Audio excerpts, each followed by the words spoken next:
చెప్పు ఏం చెప్తావు చెప్పు.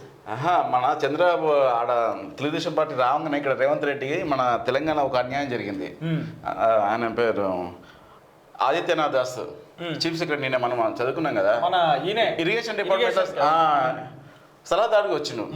మరి ఆయన తీసుకురావడం మన దగ్గర లేరా ఎవరు లేక మనలకు ఎందుకు ఇట్లా అవమానపరచడం? మనోళ్ళకి ఆల్రెడీ వీళ్ళు ఏమంటారే, తెలంగాణ రాష్ట్ర గీతానికే మ్యూజిక్ డైరెక్టర్ మనోని పెట్టలేదని ఒకటి అన్నారు. అవును. ఇక ఇప్పుడు ఇరిగేషన్ డిపార్ట్మెంట్ లో సుందిల్లా, అన్నారం, కాళేశ్వరం వీటికి సంబంధించినటువంటి విషయంలో కూడా ఈయన ఆంధ్రప్రదేశ్ లో అనుభవజ్ఞుడు, ఆడ చీఫ్ సెక్రటరీ చేసిండు, ప్లస్ వాళ్ళకి ఇరిగేషన్ డిపార్ట్మెంట్ సలహాదారు ఉన్నాడు.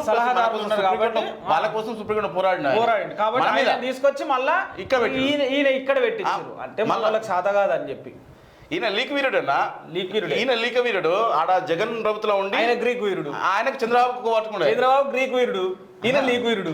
ఈయన లీక్ వీరుడు జగన్ లా ఉండి గవర్నమెంట్ లో ఉండి చంద్రబాబుకు లీక్ చేసేది. ఇప్పుడు మన దగ్గర ఉండి ఎవరికి లీక్ చేస్తారని ఆయన ఎందుకు పెట్టుకోవాలి? మన దగ్గర మరి రేవంత్ రెడ్డి ఆలోచించుకోవాలి. అదే మాజీ డీజీపీ మహేందర్ రెడ్డిని కూడా తీసుకొచ్చి టీఎస్పీ చైర్మన్ చేసిండు. అందరూ వద్దంట అంటే మళ్ళీ ఆయనకు ట్యాప్ కేసు ఉంది కదా, డీజీపీ తెలియకుండా ఏదో ఫోన్ ట్యాప్ కాదు జరగదు. మరి ఎట్లా తీసుకొచ్చి కూర్చుంటే పెట్టినావు? ఇవన్నీ వరుసగా చేసినావు, 4-5 తప్పులు చేసిన తప్పులు. ఇది దుర్మార్గమైనదే.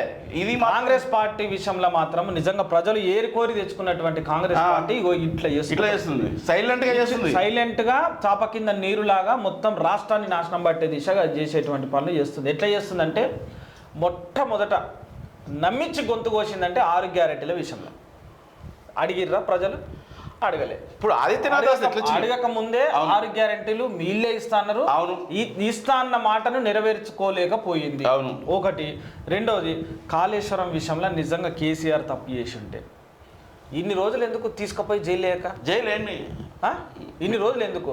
సరే, దాన్ని మంచి చేసేటువంటి పునరుద్ధరణ పనులు చేసేటువంటి విషయంలో మంచి మంచి మేధావులందరినీ కూడా ఢిల్లీ నుంచి సపోర్ట్ తీసుకొని తెలంగాణ రాష్ట్రంలో ఉన్నటువంటి ఇంజనీర్లు ఉన్నారు, వాళ్ళని ఎందుకు తీసుకోలే? డబ్బులు ఆదిత్యనాథ్ అనేటువంటి పక్క రాష్ట్ర పని ఎందుకు తీసుకురు? ఇంకొకటి, వీటిని పక్కకు పెడితే ఇగో మోదీ గ్యారెంటీకి వారెంటీ కథ. మోదీతో మాకు సంబంధమే లేదే. రాష్ట్రంలో ముఖ్యమంత్రి మాకు ఇంపార్టెంట్. అవును, రాష్ట్రంలో ముఖ్యమంత్రి ఇంపార్టెంట్, మనకి ఇంపార్టెంట్. మరి మీరు చెప్పినవి ఏమైనా కథం కాలేదా ఇక్కడ కాంగ్రెస్ పార్టీ? అట్లా అంటే కథం అయితే మన జనాలు ఎందుకు పట్టం కట్టారు అది కూడా తెలుసుకోవాలి కదా. ఏమన్నాడు ఇట, రాష్ట్రంలో బీజేపీ 4 నుంచి ఎంపీ సీట్లు గెలిస్తే మేము 3 నుంచి 8 గెలిచినాం. ఇది ఘనతనా? తెలంగాణ రాష్ట్రంలో కాంగ్రెస్ పార్టీ అధికారంలో ఉన్న తర్వాత రాష్ట్రంలో ఇక్కడోటి అక్కడోటి 17 సీట్లు గెలవాలి. మీరు రావాలి. 3 నుంచి 8 వాళ్ళు 8 గెలిచే మీరు 8 గెలిచే. వాళ్ళు బీజేపీ లేదు ఇక్కడ చాలా తక్కువ. వాళ్ళతో నాకేం అవసరం? వాళ్ళు 8 గెలిచిర్రు. వాళ్ళు ఢిల్లీలో ఉండే 8 గెలిచిర్రు. ఢిల్లీ ఏడా ఈడెక్కడ? అంటే ఓ రకంగా రేవంత్ రెడ్డి అన్నట్టుగా వీళ్ళకి బాధ అనిపిస్తుంది, పూర్తిగా గెలవలేదు వాళ్ళు బీజేపీలోదని. వాళ్ళే గెలిచేది, ఎమ్మెల్యేలను 65 పెంచుకున్నా. అబ్బా 65, 120 కొట్టాలి, 100 కొట్టాలి, సెంచరీ కొట్టాలి. మ్యాజిక్ 60 కదా, 60 ఉండాలని 65 పెంచుకున్నారు. మరి సెంట్రల్ గవర్నమెంట్ 20 కూడా ఎక్స్ట్రా ఉన్నాయి కదా, మరి వాళ్ళని ఎందుకంటున్నారు? అవి చెప్పరు. ఆపోదు మిమ్మల్ని